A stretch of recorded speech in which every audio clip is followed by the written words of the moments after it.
Hello friends, मेरा नाम है नीलेश बजाज और इस वीडियो में हम देखेंगे dictionary concept of Python.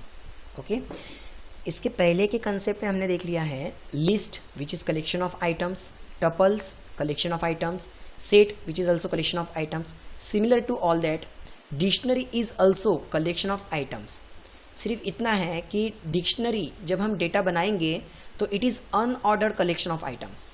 Okay, जैसे लिस्ट में सारा डेटा कैसा आता है सिक्वेंशली, टपल में सारा डेटा कैसा आता है सीक्वेंशियली, तो वो इंडेक्स बेस है।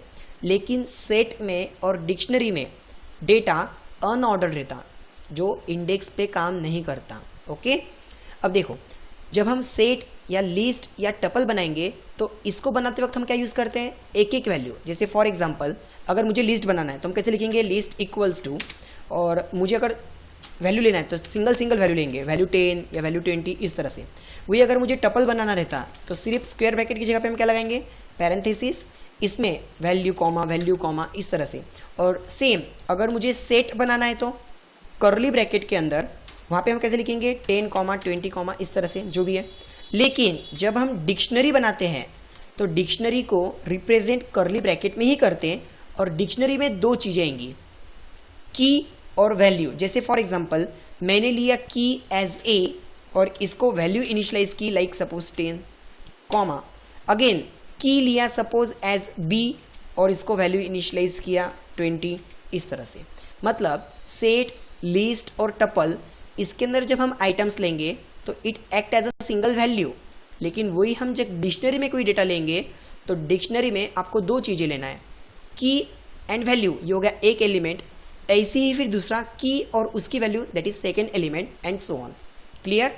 सो डिक्शनरी टोटली बेस्ड ऑन की एंड वैल्यू बेस्ड। ओके, अच्छा, लिस्ट में कैसा हम बोलते हैं कि इंडेक्स पे काम करता था, कि भाई मुझे अगर पहला आइटम चाहिए तो उस लिस्ट का इंडेक्स नंबर अगर मैं 0 यूज करूँ तो मुझे पहला आइटम मिलेगा। डिक्शनरी में ऐसा नहीं है, डिक्शनरी में आपको उसका की बताना पड़ेगा, आप जो की बोलेंगे उस की आपको वैल्यू मिल जाएंगी। Okay, now similar to set, dictionary में भी आप डुप्लीकेट डेटा नहीं ले सकते। हाँ, डुप्लीकेट वैल्यू पॉसिबल है लेकिन डुप्लीकेट की पॉसिबल नहीं है। जैसे कि अगर मैं यहाँ पे एक डिक्शनरी बनाना चाहता हूँ और इसको कर्ली ब्रैकेट में मैंने कुछ इस तरह से लिखा, पहले की का नाम लिखा सपोज 1 कोलन, इसको वैल्यू दिया सपोज मैंने 100, कॉमा, दूसरी की का नाम लिखा मैंने 2 कोलन, इसको भी वैल्यू दिया 100, चलेगा। की अलग अलग है और वैल्यू सेम रही तो चलेगा। लेकिन अगेन मैंने एक और की बनाई, उस की को नाम दिया 1 और भली वैल्यू अलग है, नॉट पॉसिबल, बिकॉज यहाँ पे पहले से 1 नाम की अवेलेबल है। तो आप डुप्लीकेट की नहीं बना सकते लेकिन डुप्लीकेट वैल्यू जरूर बना सकते हैं। ओके, होप सो आपको ये भी कंसेप्ट समझ में आया होगा।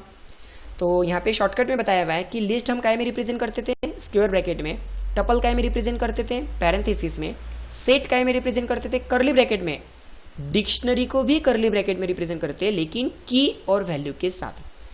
की एक तो एक आधा स्ट्रिंग रह सकता या की एक आधा न्यूमेरिक रह सकता, बस दोनों में से कोई ना कोई एक चाहिए, either it is a string और it is a numeric. Okay, अच्छा, डिक्शनरी बनाते वक्त मैं कंस्ट्रक्टर भी यूज कर सकता हूँ कुछ इस तरह से, जैसे डिक्ट, उसके अंदर की वैल्यू कॉमा की वैल्यू, इस तरह से मैं अपनी डिक्शनरी बना सकता हूँ। तो ये थी डिक्शनरी की थोड़ी सी डेफिनेशन, होप सो आपको समझ में आई होगी। आगे की वीडियो में हम देखेंगे इसके कुछ प्रोग्राम्स। Okay, thank you.